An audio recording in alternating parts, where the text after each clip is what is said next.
What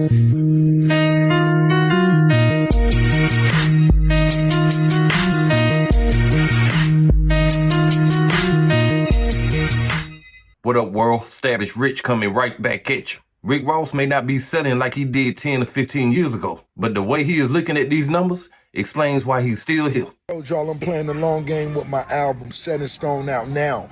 We pulled the streaming report for Set in Stone first 2 weeks. With 63.5 million streams, that equates to approximately 42.5K albums sold, which does not include the physical products. That's equivalent to Ricky Rose selling 22,000 the first week and 20 the second week, which is no fall off. It's a long game we playing here, guys.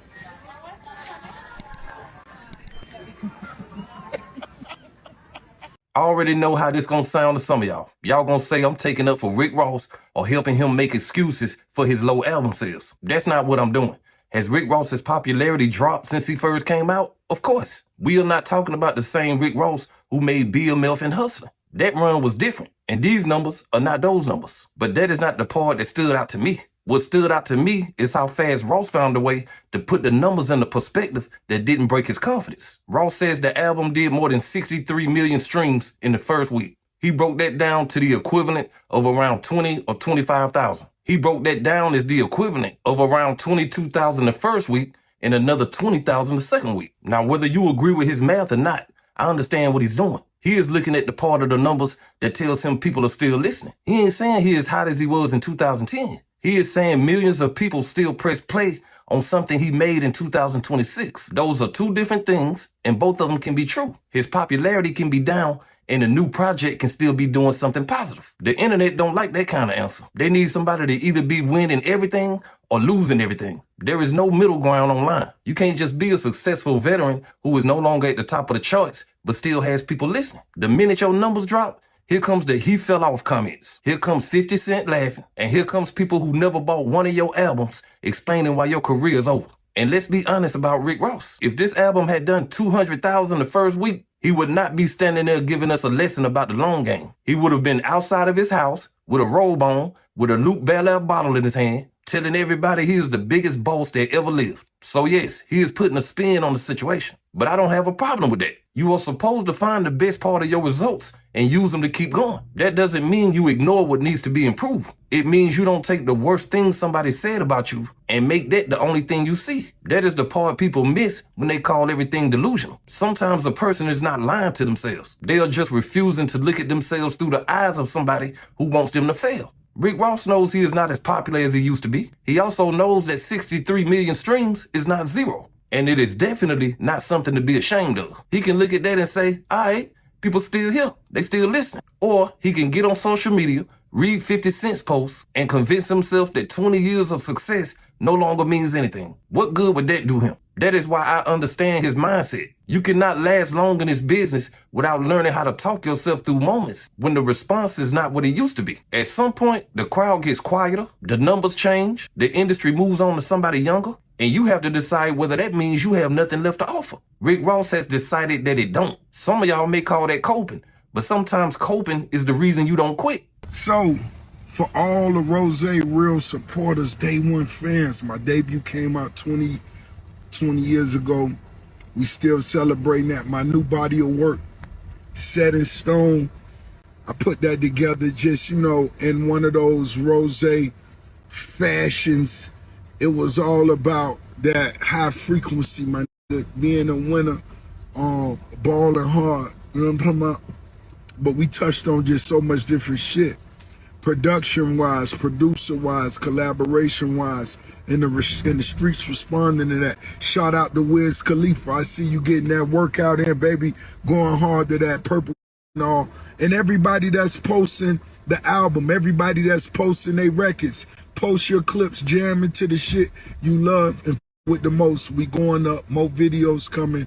Check out the ones we done released, Set in Stone, out now, biggest. This is the part that really connected to me. Ross has been making albums for 20 years. So why would he measure everything he does now off a first week sales number? If you do that, everything after your peak is going to feel like a loss. You will never enjoy what you are still accomplishing because you are too busy comparing it to the best moments you ever had. And this don't just apply to Rick Ross or music. This applies to anybody who is building something but watching other people move faster. I can use me as an example. Let's say I gained 500 new subscribers in 1 week, but then I see somebody else gain 5,000 in 2 days. I can look at them and say, damn, what is the point of me even doing this? They so far ahead of me, that little 500 don't even matter.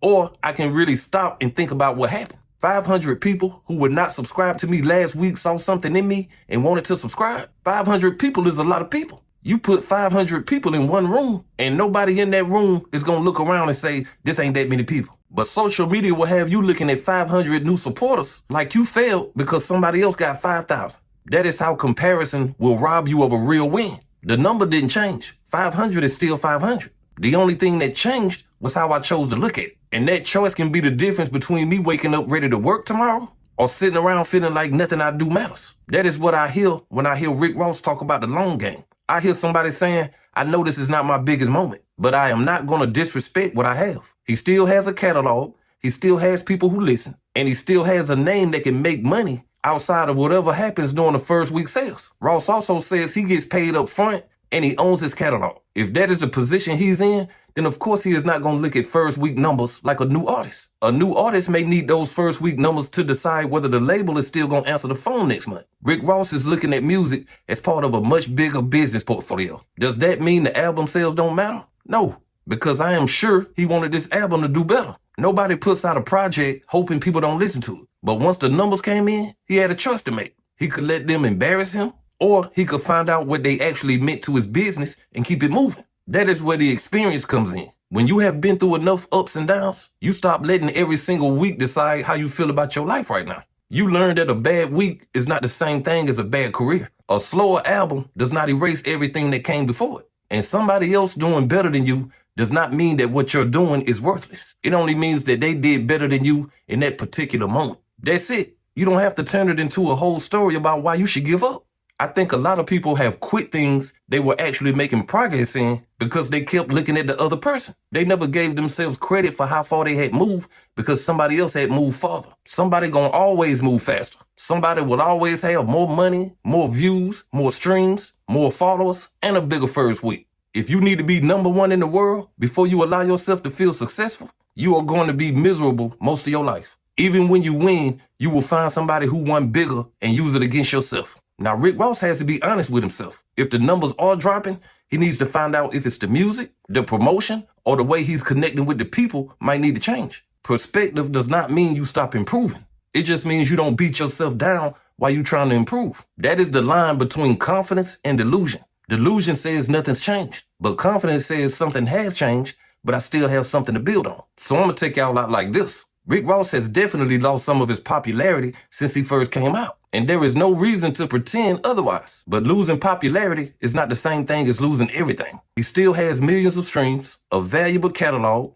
business ventures, and people who care enough to discuss his 12th album. The bigger lesson is how he chose to look at it. He is taking the part of the numbers that gives him something to build on and refusing to let the negative part kill his motivation. That is not Rick Ross just talking big. That is something anybody who's trying to build something needs to understand. You have to know how to put your own progress in the right perspective. You have to know how to give yourself credit without lying to yourself. And sometimes you have to say, fuck what everybody else talking about. I know what I built. I know what these numbers mean to me, and I know I ain't finished. Because if you let the internet decide whether you win or not, you will never feel like you won. They will always find somebody bigger, faster, and doing more numbers than you. Rick Ross may not be the hottest rapper in the world anymore, but he is still Rick Ross. And the fact that he knows how to remind himself of that may be the reason he has lasted longer than most people do. But hey, that's just my opinion. What's yours? Like, comment, subscribe. Established Rich. I'll be back with another one. Hey.